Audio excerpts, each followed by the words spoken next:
राजों की मोक्ष की यात्रा और संसारी आत्माओं की मोह की यात्रा, दोनों यात्री बनकर के चलते हैं। दोनों अपने अपने मार्ग पर चलते हैं। एक मोही बन करके चलता है और एक निर्मोही बन करके चलता है। एक जोड़ते हुए चलता है और एक छोड़ते हुए चलता है। एक राग के रिश्ते बनाते हुए चलता है और एक बीतराग से संबंध बनाते हुए चलता है। दोनों में कितना अंतर है। मनुष्य दोनों हैं। मोक्ष मार्गी भी मनुष्य है और मोही भी मनुष्य है। संसारी भी मनुष्य है और संसार से पार जाने वाला भी मनुष्य है। मनुष्य तो दोनों हैं, पर मन की परिणति दोनों की एक सी नहीं है। क्योंकि मोह का विस्तार जहाँ होगा वहाँ संसार की ही परिणति का विस्तार दिखाई देगा, और जहाँ पर मोह को समेटने का काम होता है, मोह से अपने आप को दूर करने का काम होता है। एक पर्दा लगा रहा है, एक पर्दा को खोल रहा है।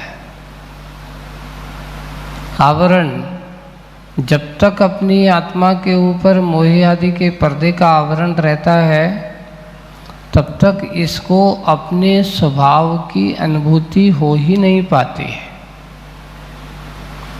स्वभाव की अनुभूति चाहता है तो हमारे आचार्यों ने कहा है, भगवंतों की वाणी में यही निकला है कि हे आत्मन, अपने पर्दे को थोड़ी समेटने की कोशिश कर, थोड़े से पर्दे से ओझल आने की कोशिश कर, क्योंकि जब तक तेरे ऊपर इस आवरण के प्रभाव का साया पड़ा रहेगा, तुझे अपने उस आत्मा के स्वरूप की अनुभूति होने वाली नहीं है। कैसे होगा? हर कोई चाहता है, हर कोई चाहता है कि मैं भी सुख शांति के जीवन को प्राप्त करूं, पर सुख शांति का जीवन कैसे मिलता है, इसका प्रयास भी तो करना चाहिए। अगर एक छोटे से छोटे प्राणी को पूछा जाए कि ये बताओ तुम्हें क्या चाहिए, तो जिसको जो उसकी जो ज़रूरत है वो क्यों चाहिए ये पूछो। एक व्यक्ति था, निर्धन था, पैसा नहीं था, 2 वक्त का भोजन करना भी उसके लिए बड़ा मुश्किल होता था। उससे पूछा गया कि भाई तुझे क्या चाहिए, तो उसने कह दिया मुझे कुछ नहीं चाहिए, 2 वक्त की रोटी अच्छे से मिल जाए इतना ही काफ़ी है, ये चाहिए। उसने ये मांग लिया। उसको अगर 2 वक्त का अच्छे से भोजन मिल गया और मिल जाने के बाद, खाने पीने के बाद उससे फिर पूछा गया भाई अब क्या चाहिए,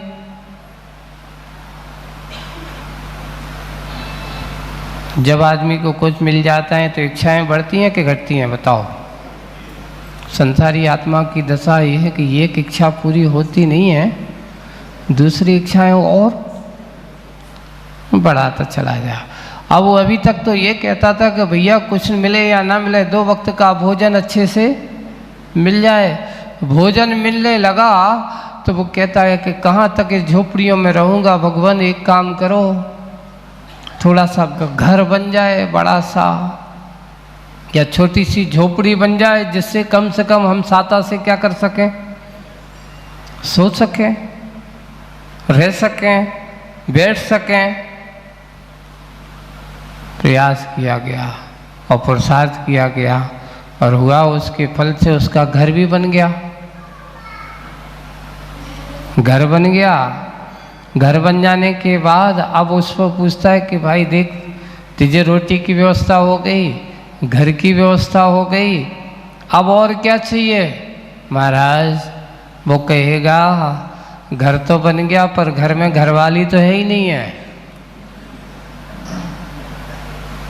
इच्छा कहाँ से चालू हो गई है? घर में हो, जब तक घरवाले ना हो तब तक घर की क्या मतलब है? अब इच्छाएं बढ़ते बढ़ते संसार का विस्तार यहीं से चालू होता है, यहीं से उसका संबंध बढ़ता चला जाता है। अब हुआ ये कि उसके कहे अनुसार आज उसकी इच्छाएं अब पूरी करता जा रहा है और करते करते घरवाले भी आ गए। घरवाले आ जाने के बाद अब हुआ ये कि 2-4 साल में 2-4 बच्चे हो गए,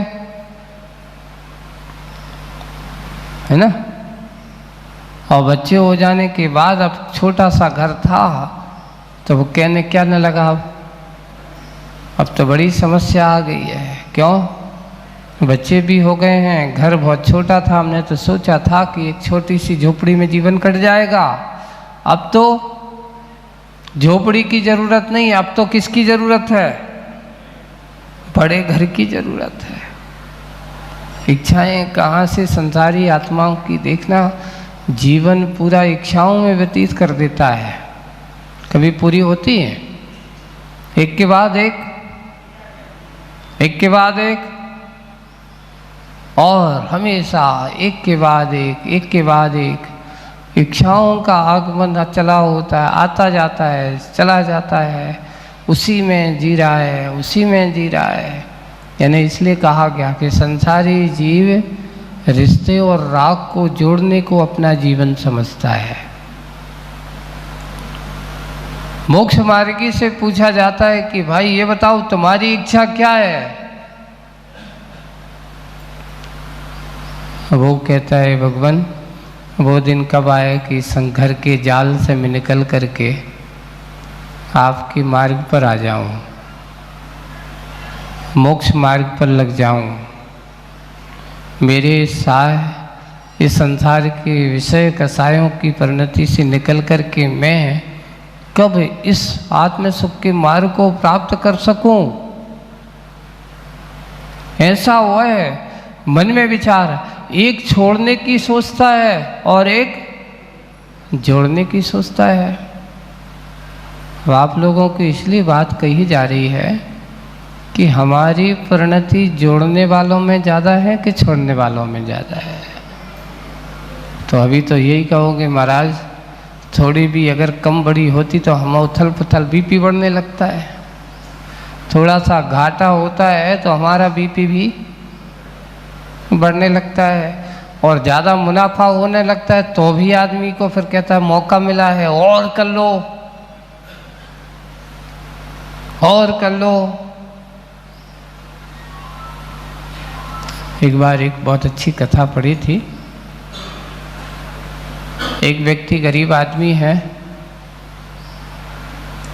और उसके लिए वो बिल्कुल निर्धन है, कुछ नहीं है उसके पास।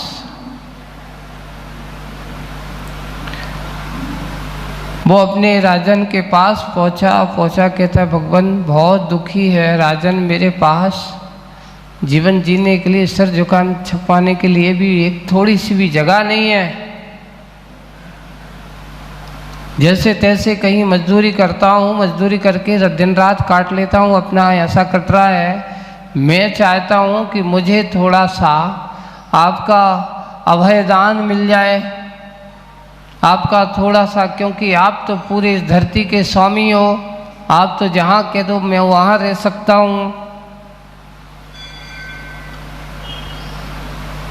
शुरुआत ऐसी ही होती है।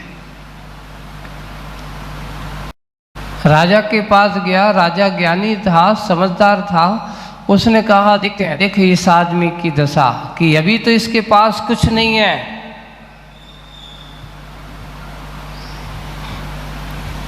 कुछ नहीं है, यानी इसके पास एक गज जमीन भी नहीं है। 1 गज जमीन नहीं है, फिर भी ये अभी तो बिल्कुल लघु बन करके दया करुणा हाथ जोड़ करके मांग रहा है। राजा ने उससे खुली छूट दे दी, तुझे जमीन चाहिए? बोले कि हाँ राजन, जमीन चाहिए। एक काम करना, कल तुम सूर्योदय के पहले सुबह सुबह आ जाना। कब आना? कल तुम सुबह सूर्योदय होते ही यहाँ आ जाना। और मेरा राज्य बहुत बड़ा है, विस्तार बहुत है।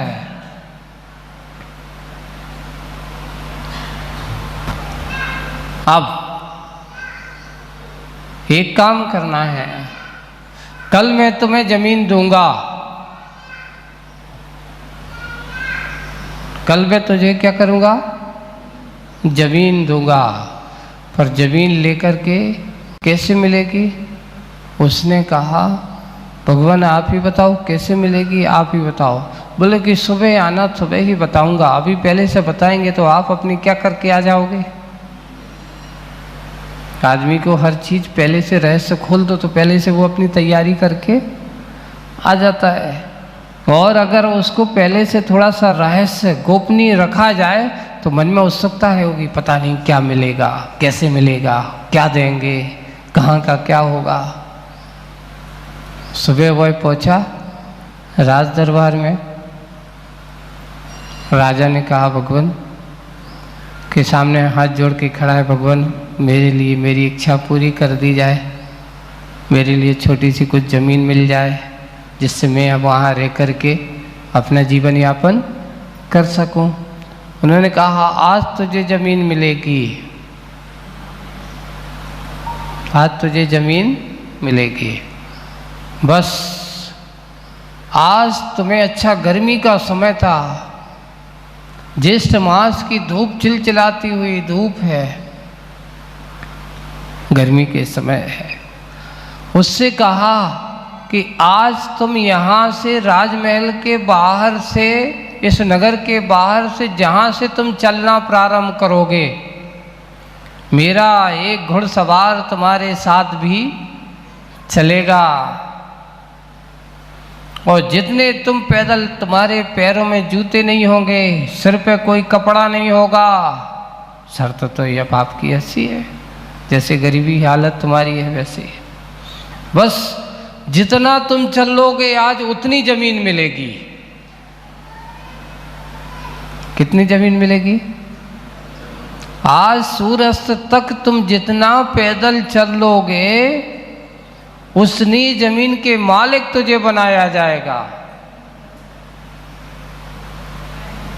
अब तो कहाँ एक गज जमीन नहीं थी, और आज राजा का वरदान ऐसा मिल रहा है कि आज तू जितना पैदल चलेगा उतनी जमीन का मालिक बन जाएगा। वह शेख चिल्ली के सपनों में खो गया। किसमें खो गया? शेख चिल्ली के सपने वाली कहानी सुनी ना, रहता कुछ नहीं हाथ में, लेकिन सपने देखता है बहुत बड़े बड़े।